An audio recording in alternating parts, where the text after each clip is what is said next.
ആകാശവാണി. നമസ്കാരം. വാർത്തകൾ വായിക്കുന്നത് തുളസീദാസ് പരമേശ്വരൻ.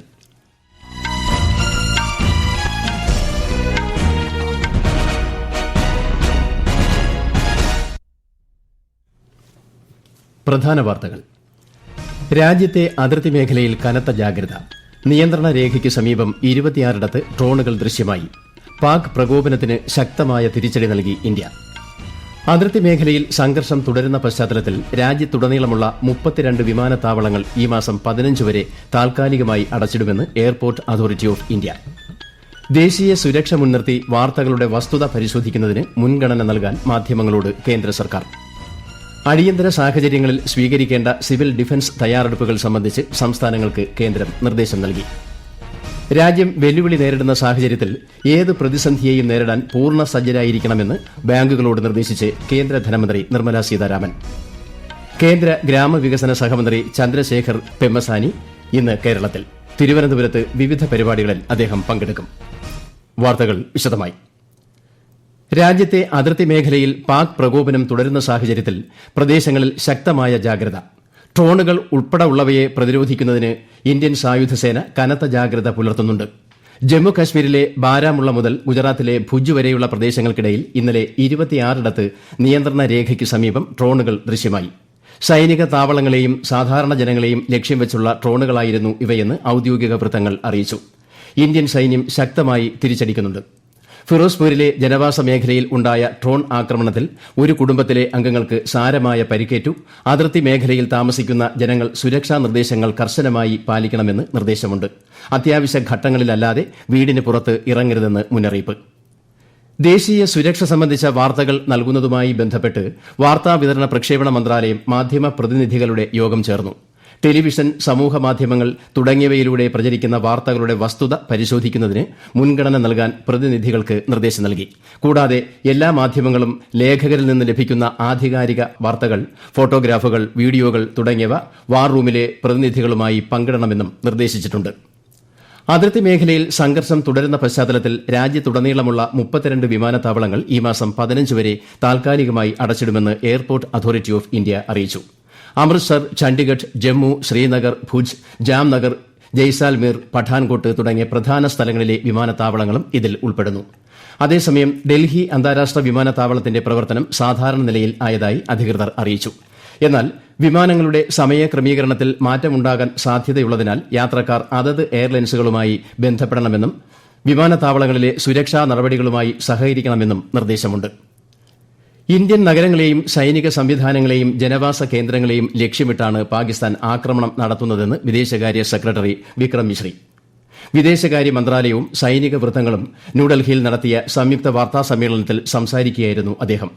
രാജ്യത്തെ 36 ഇടങ്ങളിൽ 400ഓളം ഡ്രോണുകൾ ഉപയോഗിച്ച് പാകിസ്ഥാൻ നടത്തിയ വ്യോമാക്രമണ ശ്രമം ഇന്ത്യൻ സേന ചെറുത്തതായി അദ്ദേഹം വ്യക്തമാക്കി. ഇന്ത്യയുടെ പടിഞ്ഞാറൻ അതിർത്തിയിൽ പലതവണ പാകിസ്ഥാൻ വ്യോമപാത ലംഘിച്ചതായും സേനാ അടിസ്ഥാന സൌകര്യങ്ങളെ ലക്ഷ്യമിട്ടായിരുന്നു നീക്കമെന്നും കേണൽ സോഫിയ ഖുറേഷി വാർത്താസമ്മേളനത്തിൽ അറിയിച്ചു. ആക്രമണത്തിന് മറുപടിയായി പാകിസ്ഥാനിലെ 4 പ്രതിരോധ മേഖലകളിൽ ഇന്ത്യ ഡ്രോൺ ആക്രമണം നടത്തിയതായി വിംഗ് കമാൻഡർ വ്യോമിക സിംഗ് അറിയിച്ചു. ഒരു ഡ്രോണിന് പാകിസ്ഥാനിന്റെ വ്യോമ പ്രതിരോധ റഡാർ തകർക്കാൻ സാധിച്ചതായും വിംഗ് കമാൻഡർ വ്യക്തമാക്കി. Pakistan military carry out multiple violations of Indian airspace along the entire western border with an intent to target military infrastructure. Pakistan military also resorted to firing of heavy caliber weapons along the line of control. Along the international border and line of control, drone intrusions were attempted from Leh to Sar Creek at 36 locations with approximately 300 to 400 drones. Indian Armed Forces brought down a number of these drones using kinetic and non-kinetic means. അടിയന്തര സാഹചര്യങ്ങളിൽ സ്വീകരിക്കേണ്ട civil defence തയ്യാറെടുപ്പുകൾ സംബന്ധിച്ച് സംസ്ഥാനങ്ങൾക്ക് കേന്ദ്രം നിർദ്ദേശം നൽകി. വ്യോമാക്രമണ സാധ്യത കണക്കിലെടുത്ത് മുന്നറിയിപ്പ് സൈറൻ മുഴങ്ങുമ്പോൾ സ്വീകരിക്കേണ്ട മുൻകരുതലും നടപടികളും സംബന്ധിച്ച നിർദ്ദേശങ്ങൾ സംസ്ഥാന ദുരന്ത നിവാരണ അതോറിറ്റി പുറത്തിറക്കി. സൈറൻ കേട്ടാൽ ഉടൻ ഒരാഴ്ച ഭക്ഷണം തയ്യാറാക്കാൻ ആവശ്യമായ പലവ്യഞ്ജനങ്ങൾ, എണ്ണ, ഗ്യാസ് എന്നിവ കരുതുക. വെള്ളവും ഭക്ഷണവും അടിസ്ഥാന മരുന്നുകളും അടങ്ങിയ എമർജൻസി കിറ്റ് തയ്യാറാക്കേണ്ടതാണ്. 90 സെക്കൻഡ് നീണ്ട സൈറൻ അപകട സൂചനയും 30 സെക്കൻഡുള്ള സൈറൻ സുരക്ഷിതമാണെന്ന സൂചനയുമാണ്. രാജസ്ഥാനിലെ ജയ്പൂർ വിമാനത്താവളത്തിൽ സ്ഫോടന ശബ്ദം കേട്ടെന്ന തരത്തിൽ പ്രചരിക്കുന്ന വാർത്ത തെറ്റാണെന്ന് കേന്ദ്ര സർക്കാർ.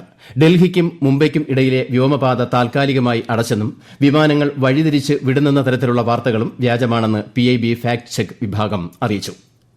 ഇന്ത്യയും പാകിസ്ഥാനും തമ്മിൽ സംഘർഷം തുടരുന്ന സാഹചര്യത്തിൽ അതിർത്തി പ്രദേശങ്ങളിൽ ആരോഗ്യ അടിസ്ഥാന സൌകര്യങ്ങളുടെ ലഭ്യത, അവശ്യ വസ്തുക്കളുടെ വിതരണം, വില നിയന്ത്രണം എന്നിവ ഉറപ്പാക്കാൻ മുൻകരുതൽ നടപടികൾ സ്വീകരിച്ച് ഗുജറാത്ത് സർക്കാർ. മുഖ്യമന്ത്രി ഭൂപേന്ദ്ര പട്ടേൽ ഇന്നലെ രാത്രി ഉന്നതതല യോഗം ചേർന്ന് സ്ഥിതിഗതികൾ അവലോകനം ചെയ്തു. പാകിസ്ഥാനുമായി കര സമുദ്രാതിർത്തികൾ പങ്കിടുന്ന ഏക സംസ്ഥാനമായതിനാൽ കനത്ത ജാഗ്രതയാണ് ഗുജറാത്തിൽ ഏർപ്പെടുത്തിയിട്ടുള്ളത്. കച്ചിലേക്ക് പോകുന്ന നിരവധി ട്രെയിനുകൾ റദ്ദാക്കിയിട്ടുണ്ട്. ഗുജറാത്തിലെ 7 വിമാനത്താവളങ്ങൾ ഈ മാസം 15 വരെ അടച്ചിടും. പൊതു സ്വകാര്യ മേഖലാ ബാങ്കുകളുടെയും ഇൻഷുറൻസ് കമ്പനികളുടെയും മേധാവികളുമായി കേന്ദ്ര ധനമന്ത്രി നിർമ്മലാ സീതാരാമൻ കൂടിക്കാഴ്ച നടത്തി.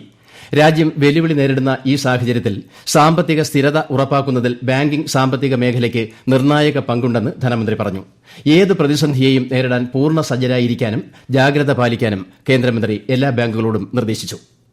രാജ്യത്ത് അടിയന്തര സാഹചര്യം നേരിടാൻ ആവശ്യമായ ഭക്ഷ്യശേഖരമുണ്ടെന്ന് കേന്ദ്ര കൃഷിമന്ത്രി ശിവരാജ് സിംഗ് ചൌഹാൻ. പൊതുജനങ്ങൾ ശാന്തത പാലിക്കണമെന്ന് അദ്ദേഹം അഭ്യർത്ഥിച്ചു. ജമ്മു, കശ്മീർ, പഞ്ചാബ് തുടങ്ങിയ സംസ്ഥാനങ്ങളിലെ മുഖ്യമന്ത്രിമാരുമായി ചർച്ച ചെയ്ത് ആവശ്യമായ ക്രമീകരണങ്ങൾ ഉറപ്പാക്കുമെന്നും കേന്ദ്രമന്ത്രി ന്യൂഡൽഹിയിൽ മാധ്യമങ്ങളോട് പറഞ്ഞു. किसी को चिंता करने की जरूरत नहीं है. भरपूर भंडार है हमारे पास. हम जम्मू कश्मीर और पंजाब जैसे राज्यों से हमारे अधिकारी बात करेंगे, मुख्यमंत्रियों से भी चर्चा करके उनको कैसे बीजों की इन परिस्थिति में जरूरत है उसका भी इंतजाम करके रखेंगे. ग्रामीण विकास विभाग ने भी तय किया है कि ऐसी परिस्थितियों में अगर कहीं से हमारे भाई बहन आते हैं तो उनको तत्काल रोजगार की व्यवस्था कर दी जाए. ഈ വാർത്തകൾ ആകാശവാണിയിൽ നിന്ന്. ആകാശവാണി വാർത്തകളും വാർത്താ അധിഷ്ഠിത പരിപാടികളും All India Radio News Thiruvananthapuram YouTube ചാനലിലും @All India Radio News Thiruvananthapuram Facebook പേജിലും AIR ന്യൂസ് _തിരുവനന്തപുരം ഇൻസ്റ്റഗ്രാം അക്കൌണ്ടിലും @AIR ന്യൂസ് _TVM X ഹാൻഡിലും ലഭ്യമാണ്. കേന്ദ്ര ഗ്രാമവികസന സഹമന്ത്രി ചന്ദ്രശേഖർ പെമ്മസാനി ഇന്ന് കേരളത്തിലെത്തും. തിരുവനന്തപുരം കനകക്കുന്നിൽ മൻ കി ബാത് ക്യൂസ് 4ാം പതിപ്പിലെ വിജയികളെ അനുമോദിക്കുന്ന ചടങ്ങിൽ അദ്ദേഹം പങ്കെടുക്കും. വർക്കലയിൽ പുതുതായി നിർമ്മിച്ച സബ് തപാൽ ഓഫീസും കേന്ദ്രമന്ത്രി ഉദ്ഘാടനം ചെയ്യും. ഇന്ത്യ പാക് സംഘർഷം തുടരുന്ന പശ്ചാത്തലത്തിൽ റെയിൽവേ ഏർപ്പെടുത്തിയിരിക്കുന്ന ക്രമീകരണങ്ങൾ കേന്ദ്രമന്ത്രി അശ്വിനി വൈഷ്ണവ് അവലോകനം ചെയ്തു. വിവിധ സർക്കാർ ഏജൻസികളുമായി ഏകോപിപ്പിച്ച് അതിർത്തി പ്രദേശങ്ങളിലേക്ക് ട്രെയിൻ സർവീസ് നടത്താൻ റെയിൽവേ ഉദ്യോഗസ്ഥർക്ക് ശ്രീ വൈഷ്ണവ് നിർദ്ദേശം നൽകി. ആവശ്യമെങ്കിൽ പ്രത്യേക സർവീസുകളും ഏർപ്പെടുത്തണമെന്ന് കേന്ദ്രമന്ത്രി പറഞ്ഞു. പാകിസ്ഥാൻ വ്യോമാതിർത്തി ഇന്ന് ഉച്ചയ്ക്ക് 12 മണിവരെ അടച്ചിടുമെന്ന അറിയിപ്പിനെ തുടർന്ന് എല്ലാ വാണിജ്യ വിമാന സർവീസുകളും നിർത്തിവച്ചു. പെഷവാറിലേക്കുള്ള പാകിസ്ഥാൻ ഇന്റർനാഷണൽ എയർലൈൻസിന്റെ PIA 218 വിമാനമാണ് പാക് വ്യോമാതിർത്തിയിലൂടെ കടന്നുപോയ അവസാന വിമാനം. ബലൂചിസ്ഥാനിലെ കൊറ്റയ്ക്ക് മുകളിൽ പറന്ന PIA വിമാനം അടിയന്തര ലാൻഡിംഗ് നടത്തുകയായിരുന്നു. ഇന്ത്യ പാക് അതിർത്തി മേഖലയിലെ നിലവിലെ സാഹചര്യം വിശദീകരിക്കാൻ രാവിലെ വാർത്താ സമ്മേളനം ഉണ്ടാകുമെന്ന് പ്രതിരോധ മന്ത്രാലയം അറിയിച്ചു. പാകിസ്ഥാന് കൂടുതൽ ധനസഹായം അനുവദിക്കുന്നത് പരിഗണിക്കുന്ന അന്താരാഷ്ട്ര നാണയനിധിയുടെ ബോർഡ് യോഗത്തിലെ വോട്ടെടുപ്പിൽ നിന്ന് ഇന്ത്യ വിട്ടുനിന്നു. അതിർത്തി കടന്നുള്ള ഭീകരതയ്ക്കായി പാകിസ്ഥാൻ ധനസഹായ ഫണ്ടുകൾ ദുരുപയോഗം ചെയ്യാനുള്ള സാധ്യത സംബന്ധിച്ച് ഇന്ത്യ ആശങ്കകൾ ഉന്നയിച്ചു. IMFൽ നിന്ന് ദീർഘകാലമായി കടം വാങ്ങുന്ന രാജ്യമാണ് പാകിസ്ഥാൻ.